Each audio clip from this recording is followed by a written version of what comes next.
'Cause you and I, oh yeah, we could fly so high. Hello my dear YouTubers, how are you all doing? I'm Rusne and welcome back to my channel where I make videos about faith and emotional well-being here on YouTube. If that is something that you're interested in, go ahead and subscribe, hit that ring ding ding notification bell and press like on my content. Thank you. So in today's video we're talking about 5 ways to get rid of fear. The most human emotion of all. Let's go. Fear is one of the most dominant emotions in our minds, which manifests in our lives in many ways. Fear of failure, fear of rejection, loss, uncertainty, past experiences are some of the most common fears that we all experience and that are preventing us from going out of our comfort zone and taking risks. Because of fear, many people's dreams remain dreams because they sabotage their own success by indulging in self-destructive actions. And fear is also a major emotion when we're dealing with something completely new to us and we're full of doubts and questions about our abilities and the results of our actions and decisions. I get you. I've been there. You've been there. We have all been there. So let's find a solution together, right now. Since most of our fears are learned responses, we have a choice to stand up to our fears. We can change our thinking, our responses, and our actions to manage them with courage. We can manage most of our fears through self-introspection. And I mean not in a meditation room, but all the time.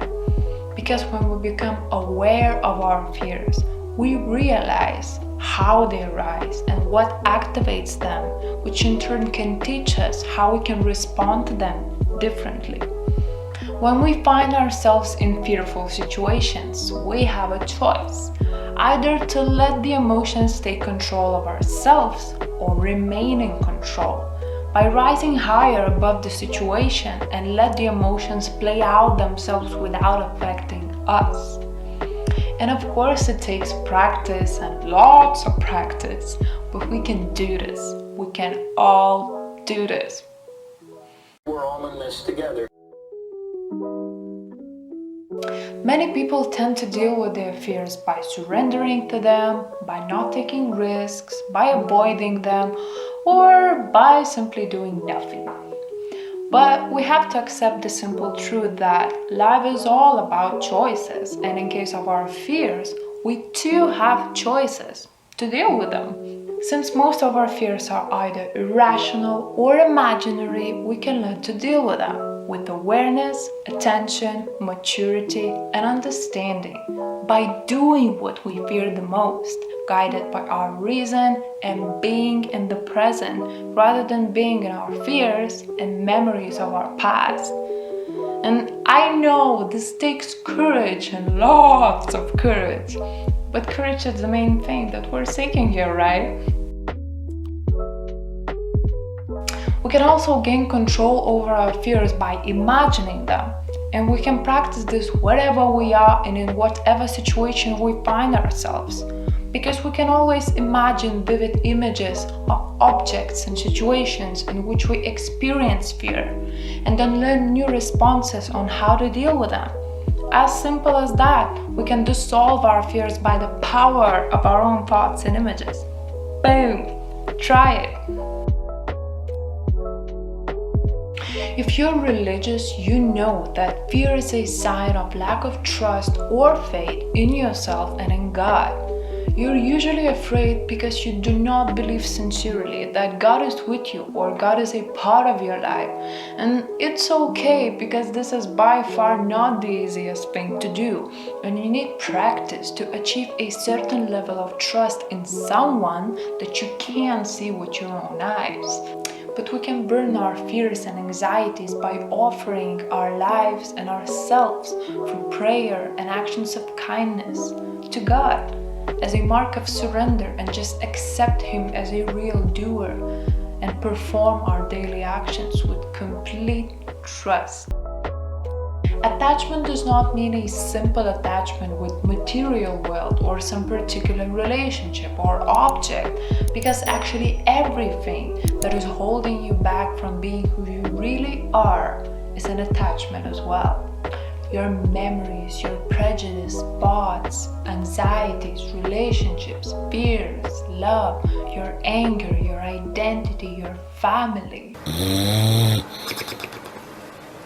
your wealth, your habits, talents, friends, and many other things that are different manifestations of the same attachment has now become such a huge part of your consciousness that you're now a part of an existence in which you actually do not know what you are, who you are, or who you could be because of your fears.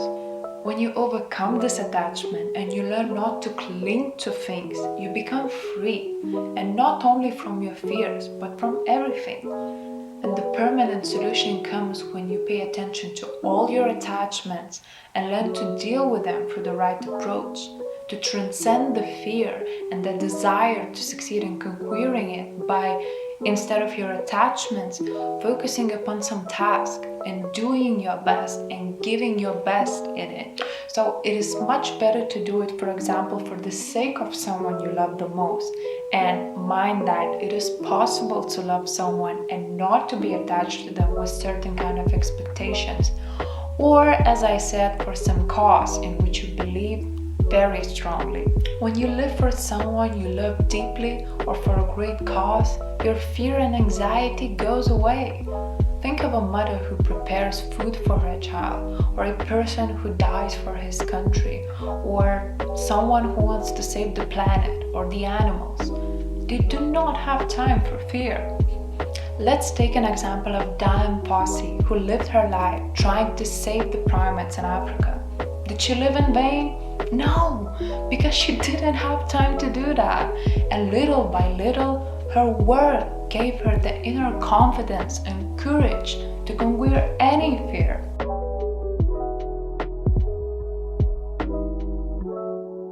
Alright, my dear viewers, that is it for today's video. I really hope that you enjoyed it and that you learned something new.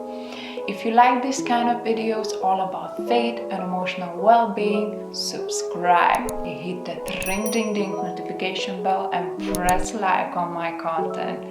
Thank you. I put out videos every single week, so do not miss out, and tell me what you want to see next. Tell me what you want to see different down below in the comments. And of course, follow me on Instagram and Twitter. Don't forget to stay lovely, and I will see you in the next video.